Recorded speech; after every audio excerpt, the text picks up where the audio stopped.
Thanks, Sophie. You're watching South East Today. Our top story tonight: racism, sexism, homophobia and a fear of violence. Brighton and Hove Council promise immediate action after a highly critical investigation into their refuse department.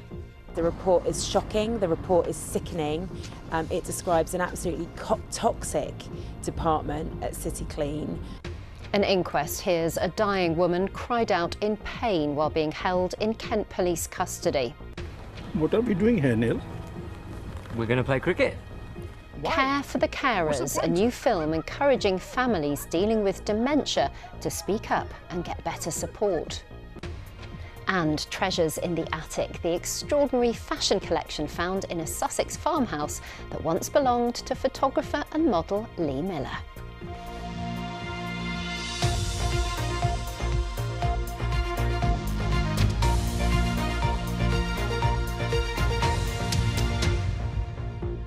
Hello, welcome to the programme. I'm Ellie Crisell. First tonight, a workplace where racism, sexism and homophobia are commonplace, where staff speak of their fear of physical violence. That's the picture painted of Brighton and Hove Council's refuse department, known as City Clean. A senior lawyer compiled an independent report for which dozens of witnesses came forward and gave evidence in strict confidence.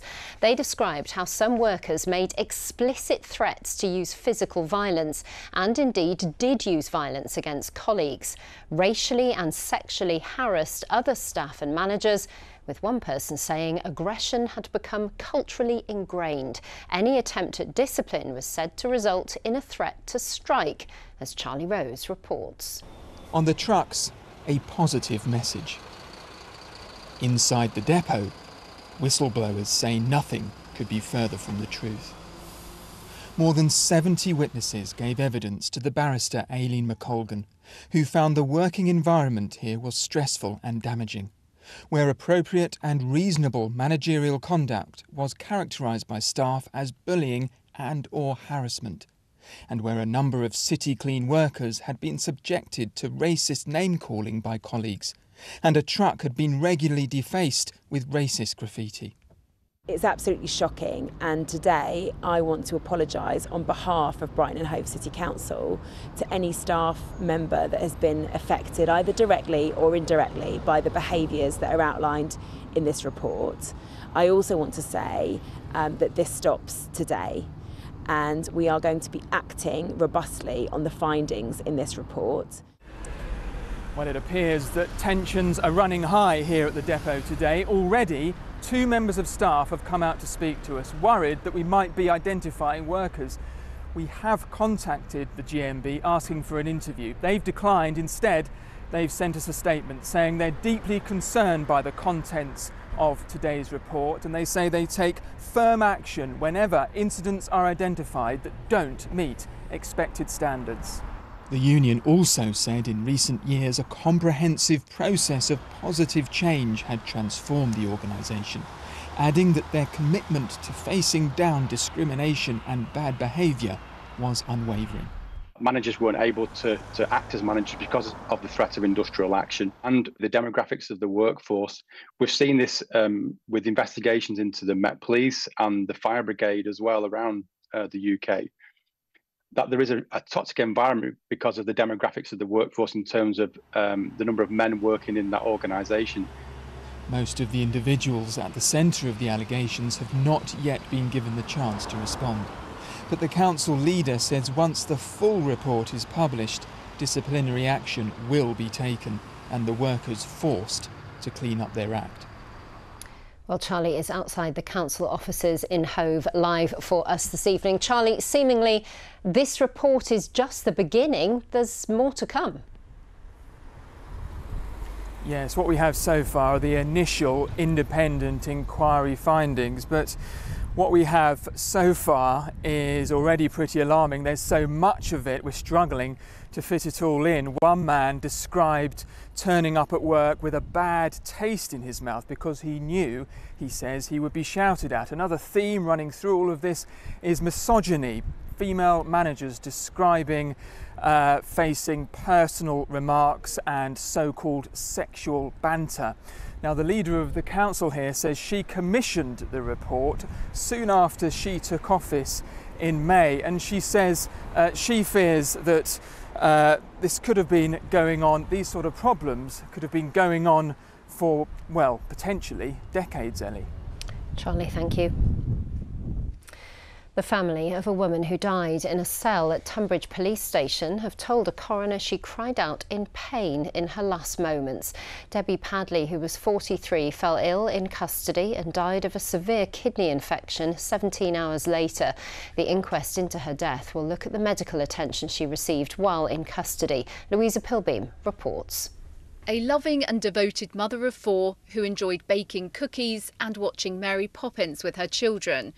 This is how the family of Debbie Padley described her at an inquest into her death today. The 43-year-old died here in a cell at Tunbridge Police Station from a serious kidney infection in July 2021. Debbie had been taken into custody after being arrested for allegedly assaulting her former husband. Today, her family told the inquest at Maidstone County Hall how they feel about her death. A statement was read out from the family's barrister. It said Debbie's life was cruelly taken away. She cried out in pain in her last moments. Her death has left a chasm of pain that seems insurmountable. A pathologist concluded the cause of Debbie's death was a kidney infection, which led to sepsis and multi-organ failure. The main symptoms include abdominal pain, fever and vomiting. The police officer who arrested Debbie said it was part of his training to ask if someone needs medication. He also said it was clear she was intoxicated.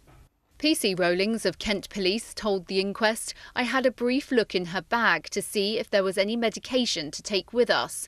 Coroner Alan Blunsdon asked, was there any? No, PC Rowlings answered. On the journey, did she complain of feeling unwell? No. The inquest will hear whether Kent Police carried out standard checks on Debbie throughout the night and establish whether medical assistance was called for.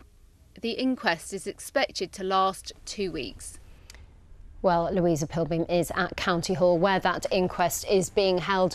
Now, Louisa, the jury heard from a woman who'd seen Debbie shortly before she was arrested. Yes, that's right, Ellie. So the jury was shown CCTV footage of the alleged assault that Debbie was accused of. And the witness says that the woman in that CCTV footage was skinny, and I quote, that her face and skin were grey. She also said that that woman looked like she was intoxicated. Now, Debbie's mum, Carol Butler, was here today at the inquest, and she had to leave the room when that CCTV was shown. She was visibly emotional. It's clearly very difficult for the family of Debbie to hear this. This inquest will continue here tomorrow. Louisa, thank you. An investigation into a fire which ripped through the Royal Albion Hotel in Brighton in the summer has found it was started accidentally. East Sussex Fire and Rescue Service has said it was most likely to have been caused by a discarded cigarette. Parts of the 200-year-old building had to be demolished after the fire left it structurally unsafe. Police are looking for a man caught on CCTV in connection with a robbery at Knife Point on a Kent train. Detectives say he may have information which could help their investigation after a man was approached and threatened and had his bag stolen on a train near Sevenoaks. Clean water campaigners and the bosses of Southern Water came together in Hastings today at an event designed to answer concerns over, among other things, sewage, bills and leaking pipes. It comes as the company's chief customer officer admitted their performance in the town had not been good enough. Ian Palmer went along. Campaigners gathered outside Southern Water's drop-in event. The demonstration began with a sit-down protest. I feel very angry about this. I especially have lost confidence now going in the sea. You just can't be sure now how clean it is. And this has been going on for so long, and it's become a regular thing. By its own admission, Southern Water says its performance in Hastings has not been good enough. The past has seen the town and surrounding areas affected by mains bursts and sewage leaks into watercourses and seas. Today's event was a chance for residents to put questions to the company. In a way, this event here today is an indictment on your communications with your customers. Would you agree with that? I hope it's not an indictment. I hope it's just our customers seeing there's an opportunity to have a face-to-face conversation with Southern Water, and that's what we're really hoping to do today. I think we could always be better. We could absolutely be better at communicating more about what we're doing and how we're doing it, and we hope to do that. But this is a really good starting point to start those conversations and see what it is that our customers want us to do more of. Miriam up next to speak a little bit about the troubles that we've been having in Alexandra Park. Outside the hall, more campaigners and residents were gathering. Officially, there were 5 campaign groups represented in today's demonstration, but the anger wasn't confined to the outside. There was plenty of it inside too. I swim in the sea. I'm a member of the Blue Tits, that we're very active down here and we have a great time. But there are many days when you can't swim in the sea. So not so much this summer, which hasn't been such good weather, but last summer the weather was fantastic. There were huge chunks of time when actually if you went in the sea you came out covered in slime. We're paying money for a service we're not getting, and also I grew up here, I swim in the sea. I know swimming in the sea isn't essential, but we're not able to swim in the sea. It's ridiculous. Always been happy to share data. Southern Water says it has a business plan for 2025 to 2030. It intends to invest nearly £8 billion into the water infrastructure. Ian Palmer, BBC South East Today, Hastings. A jury has been hearing how a mother accused of murdering her own baby in a caravan in Kent was texting a friend asking for drugs on the night he died. 18-month-old Alfie Phillips suffered dozens of injuries, including several broken bones, the trial has heard. His mother, Sian Hedges, and her boyfriend, Jack Benham, both deny murder. From Maidstone Crown Court, Leanne Rinney reports. This photograph was taken the day before Alfie Phillips died. He was just 18 months old and had 70 visible injuries. His mother, Sian Hedges, and her boyfriend, Jack Benham, are accused of murdering him at a caravan in Herne Hill near Faversham in November 2020, in what the prosecution say was aggressive and violent discipline fuelled by drink and drugs. Today at Maidstone Crown Court, the jury heard a number of text messages sent between Sian Hedges and her friend Zoe Tritton the night Alfie died. Sian Hedges asked, "Can you sort anything, Cash?" Zoe Tritton replied, "You didn't pay what you owed." "Waiting on my mum. Can I come and get something, please? Please, can you run me something out? Please, can you sort something out? I'm on my way. I'm in the car park. Can you answer, please? I don't mean to be a pain." When asked by the prosecution what the messages were about, Miss Tritton said she didn't want to answer that. Zoe Tritton also told the jury that she'd noticed a number of marks and bruises on Alfie in the months and weeks leading up to his death. She said she'd noticed a bump on his head, a cut under his eye, and a purple bruise on his ear. She said she'd told Sian Hedges to take him to the doctor. Sian had told her that Alfie was clumsy and said the bruise on his ear had been caused when he'd been reaching to touch buttons on the television. As well as the bruises and broken bones, Alfie also died with signs of smothering and traces of cocaine in his body. Sian Hedges and Jack Benham both deny murder as the trial continues. Leanne Rinney, BBC South East Today, Maidstone Crown Court. It's just after 7:15. This is our top story tonight. A lawyer's report into Brighton and Hove Council's waste collection department has painted a picture of a workplace rife with racism, sexism, homophobia, threats and aggression. Whistleblowers came forward to report the culture. The council has promised to take immediate action. Also in tonight's programme, hidden haute couture, the forgotten wardrobe of a Vogue photographer and model, is found in the attic of a Sussex farmhouse. And we've got heavy rain and strong winds on the way into tonight. Warnings out from the Met Office. I'll have the details later in the programme.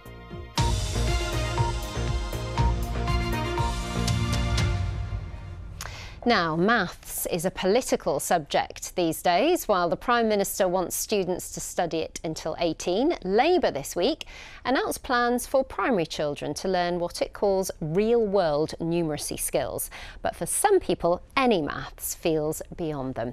Dyscalculia is a learning condition which makes numbers a real challenge. 1 million children are affected, but diagnosis is low and parents in the South East have been asking for help. Rosie Blunt reports.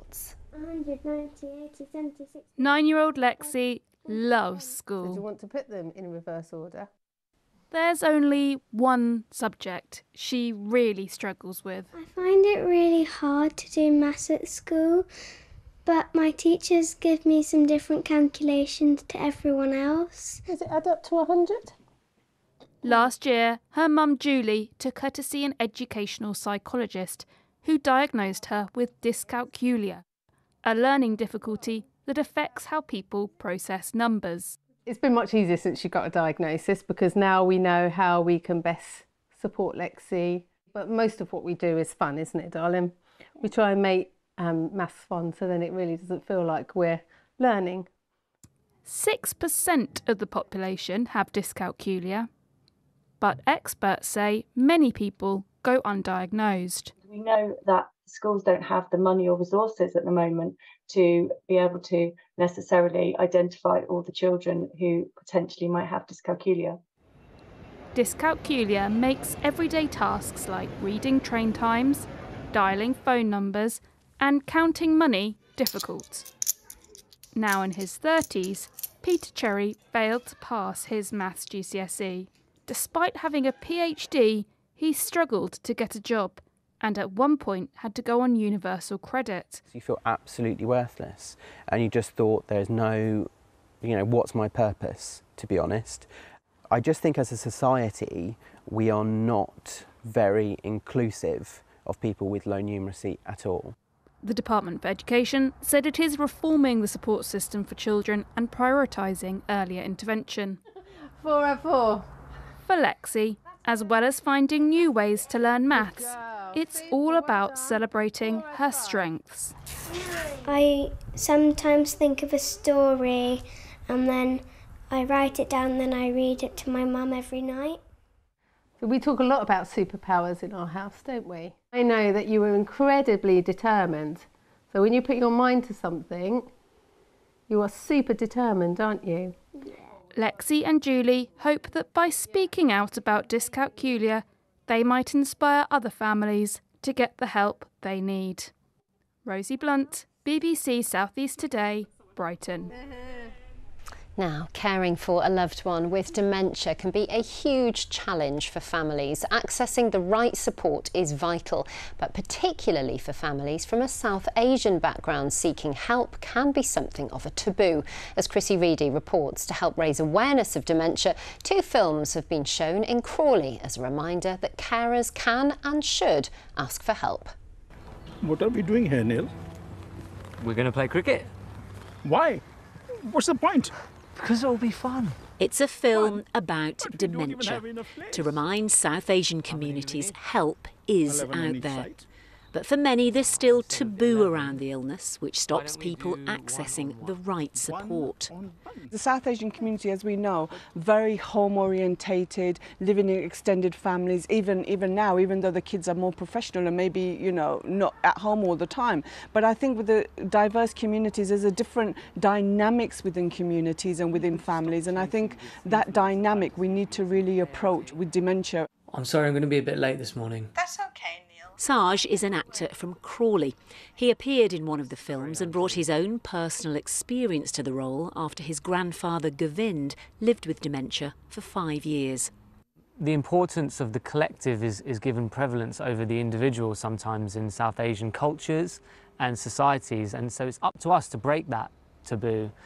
Instead of worrying and wondering about what other people will think, if we begin to prioritise the mental health of our loved ones, we'll begin to see that the community will actually come together to support and enable that rather than judge it. It's estimated the number of South Asians diagnosed is set to increase by 600% within the next 3 decades. That sense of losing independence for the patient and also losing independence for the carer, because that relation, you may have been married in that generation, you may have been married 50 years, 60 years, and suddenly getting someone to acknowledge that there are needs that you can't meet. People struggle with that. If you're caring for someone who's got dementia, try to find a meaningful way to connect with them. Having a loved one diagnosed with dementia is painful for any family. But by reaching out for help, people can live well with dementia, and it's a journey that doesn't need to be done alone. Chrissy Reedy, BBC South East Today, Crawley. It was an unlikely assignment for a fashion magazine, but when Vogue sent photographer Lee Miller to France to cover the Second World War, she took some of the most startling photographs of the conflict. Previously a muse and a fashion model, she ended her days at Farley's house, a farm in East Sussex. It was in the attic there that her family recently found an extraordinary collection of her clothes, which have now gone on display in Brighton. Well, Claudia Sabasis is there live for us this evening. Hello, Claudia. What do these clothes tell us about Lee Miller? Well, clothes are so emotive, aren't they? They can really bring a person back to life. You know, if somebody's died and their shoes are by the back door, or you suddenly see their coat hanging up. And that's kind of what it's like when you go into this exhibition. I mean, I kind of felt like I could see the outline of Lee Miller. I could almost touch her. I could almost smell her perfume. Lee Miller has changed from the war correspondent's uniform, in which she's lived so long, to something a bit gayer. This dress was presented to her by the Danish underground fighters, who made it from material intended for the lining of German uniforms. And here it is today, on show for the first time. Photographer, model, war correspondent, Lee Miller was also a surrealist, an artist, even a celebrity cook. She was quite a complex person. But the most important thing was that she was someone who dared. If she had an idea that she wanted to do something, she would go right ahead and do it. And so when the opportunity came, she left America and went to Europe to find Man Ray in Paris, because he was the most exciting avant-garde photographer that she could think of. So she went off and apprenticed herself to him, and it really all flowed on from there. Lee Miller challenged gender roles and society's expectations. She wore trousers when women didn't. Her brother was arrested in New York wearing this coat. Well, Lee actually gave this coat to her brother, and her brother lived his life, part of his life as Felicity. So this coat represents Lee's character in the sense of she actively supported her brother and his life. Clothes are incredibly personal. They project who we are as an individual and what we want to say about ourselves in society, and that, as you see through the exhibition, that completely changes. So there's a really high-end fashion outfit, the red one that you first see in the exhibition, and that represents Lee's life in fashion coming to the end, and you see her as a farmer at Farley's. The clothes were found in the family's attic. This swimsuit was the first thing pulled out of a bag labelled rags. Lee wore this bikini 10 years before bikinis were officially invented. And in the 30s, when she was wearing it, it would have been considered so outrageous. And what I love is that little panel of fabric that buttons down, covering up the belly button, because you absolutely mustn't show that. Her family described her today as courageous, determined, a pioneer. I met her, but I was really young, so I don't know her properly. I've read everything she's written, I've seen all of her photographs, but then clothes, they give you some other kind of dimension. I think she was a woman before her time. She was the first woman photographer in Normandy after D-Day. Since then, she's been in the Balkans, reporting in words and pictures on conditions there. I'm just very proud to be her granddaughter, to be honest. Putting the finishing touches to the exhibition this afternoon, Lee Miller's clothes are displayed alongside her photography, bringing a woman who lived life with passion, with audacity, to life. Well, the family actually found the clothes in the attic back in 2019, totally by chance. They'd gone up there and they saw this bag stuffed right at the back of the attic, a fabric bag with a tiny label that just said rags. They opened it and the first thing they pulled out was that bikini you just saw in my piece. And then lockdown happened, and the family said that was actually quite good because it meant it gave them loads of time just to kind of go through all the photographs, see pictures of Lee actually wearing those clothes. And tonight there's a special preview. You can see people arriving behind me.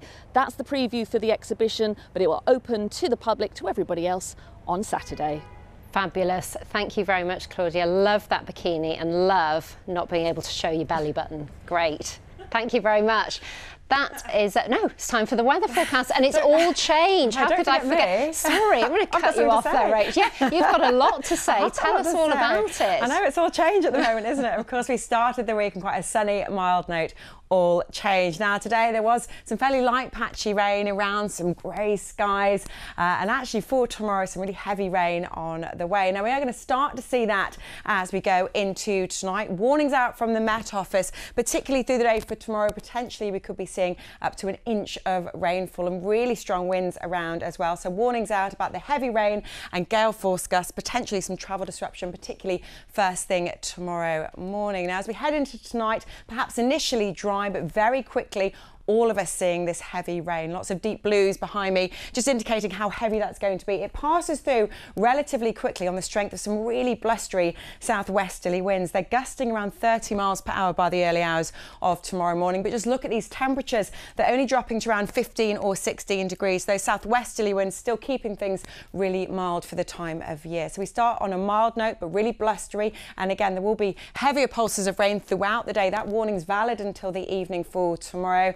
And again, temperatures mild for the time of year, 19 or 20 degrees, but of course feeling a lot cooler than that, particularly where you see the rain. Now it's all changed. Once that cold front clears, we're actually going to be seeing high pressure build and the winds swing to a northerly direction. So that front clears out of the way on Friday evening. This is the picture as we look towards the weekend. High pressure is building, and that's the wind direction, which is now going to be coming from a northerly direction, which means things are going to be much cooler as we look towards Saturday and Sunday. So that front clears. This is the picture through tomorrow night. Clearer skies and temperatures really will be falling away. Single figures widely, so dropping to around 6 or 7 degrees, and that's towns and cities, so even lower in more rural spots. So a chilly but a bright start to the day for Saturday. Lots of sunshine.